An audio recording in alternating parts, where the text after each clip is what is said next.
chicken. You get your trusty chicken tender meal for $7. Chicken's dry. When you can have it gourmet for this price right here. That's but cheaper.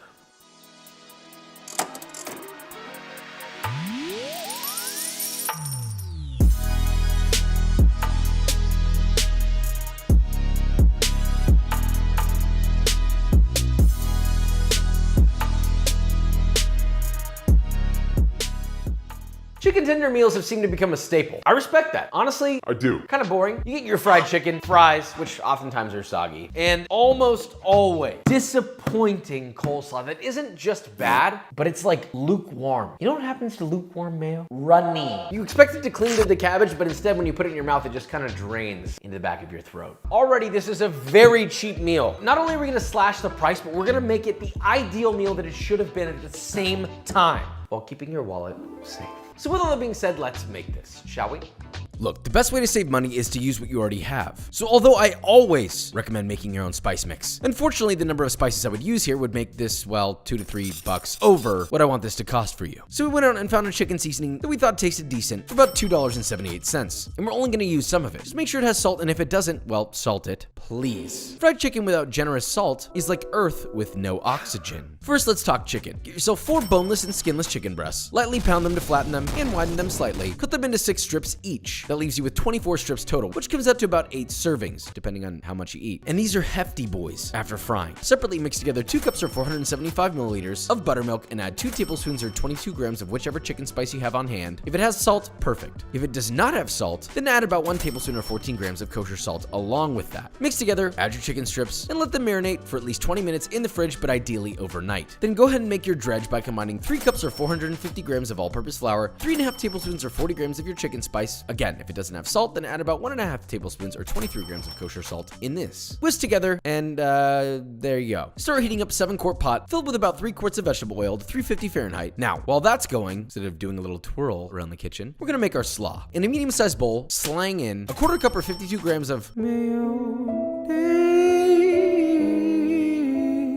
2 green onions, thinly sliced, the zest of 1 lemon, salt and pep to taste, the juice of that same lemon, wow, 0 waste, very nice, and 4 cloves of garlic grated. Mix that together, and your landing zone is prepared for your cabbage. So get half a head of green cabbage, and using a very sharp knife or a mandolin, slice this bad boy real thin. You know, the closer to paper, the better. Mandolin's gonna be a lot faster and easier for most of you, but be careful because it's the #1 finger death trap I can think of. So many souls claimed the horror. Anyway, add your cabbage to the bowl, toss together, and season with additional salt if needed, and look at that. Oftentimes with a great slaw, less is more, and I can tell you now, this slaw proves that logic. Onto le poulet sauce. In a medium-sized bowl, add half a cup or 105 grams of mayo, a 1/3 cup or 90 grams of ketchup, fresh cracked black pepper, and salt to taste, 3 tablespoons or 43 grams of hot sauce, this is Cholula, 2 teaspoons or 10 grams of Worcestershire sauce, woo, getting good at that, 2 cloves of garlic grated, mix that together, and you have a chicken sauce. Do not at me with your Cane's bullshit. I know how to make a proper chicken sauce, worthy of any chicken strip. Also, we have a Cane's but better, so. Before we fry our poulet,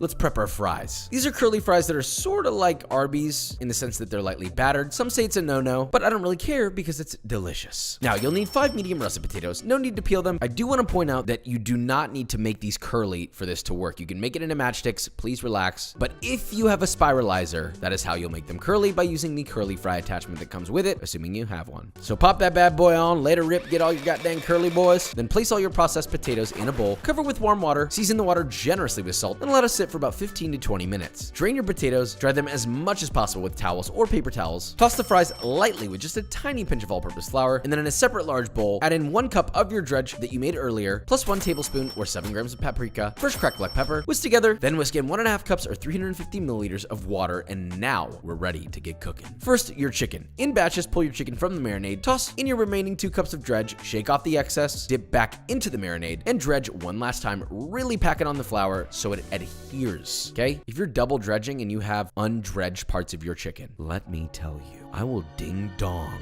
your door and tell you that you're not getting a kiss. Shake up the excess and repeat with all of your chicken pieces. Now, once they're breaded, in 2 to 3 batches, fry your chicken for 3 to 4 minutes or until the internal temperature reaches 165 Fahrenheit and you have a beautifully flaky, golden brown piece of chicken. Remove and place on a wire rack to cool, then immediately season very lightly with salt while still hot, and that's your chicken. Repeat with all your chicken, and once that's done, you're gonna wanna immediately jump onto your fries. In 3 to 4 batches, dunk your lightly starch-coated fries into your batter. Once everything is nicely coated, shake off the excess and lay into your oil gently. Be careful. Fry for 3 to 4 minutes or until beautifully crispy and light golden brown. Remove, drain on a wire rack, and again, lightly season with salt while hot, and repeat with the rest of your fries. Now, I know these cheat the fry system. I'm not mad. Matter of fact, I'm going to enjoy every culinary sinful crunch. Now, to assemble, get yourself a large plate or a quarter sheet tray lined with parchment. Get your slaw in a little ramekin, some of your chicken sauce in a separate one. Add on a generous layer of your crispy hot fries. 3 pieces of your chicken, nicely aligned, and that is a beautiful chicken tender meal, organized, clean cut, absolutely filled to the brim with flavor, and above all, for this price per person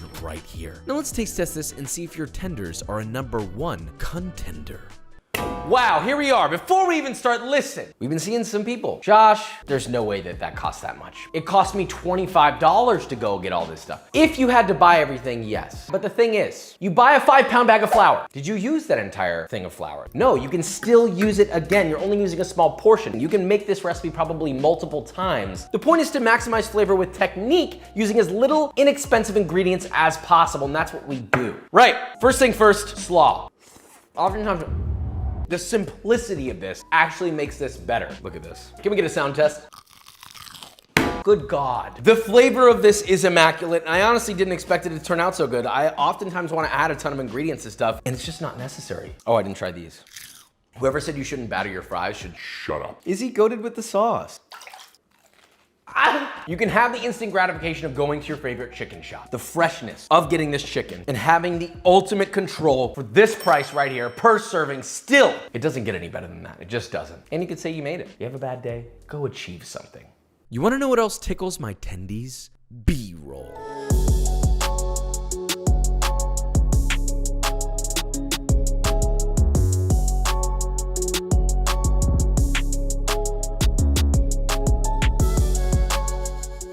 Okay, so we made our chicken tendy meal. Are you tired of having fried chicken? I just wanna know. Honestly, at this point, forget everything else I was gonna say. I don't even care. We already know it's good. Chicken breast is single-handedly one of the most difficult foods to cook. Stop. And we had French fries. Let's just leave this in, because this is gonna be what it is. I am completely out of it. I did not have my coffee. I don't even know what year it is. I didn't have my coffee until 10:30. If you enjoyed this video or you learned something, leave a like, subscribe for a coffee.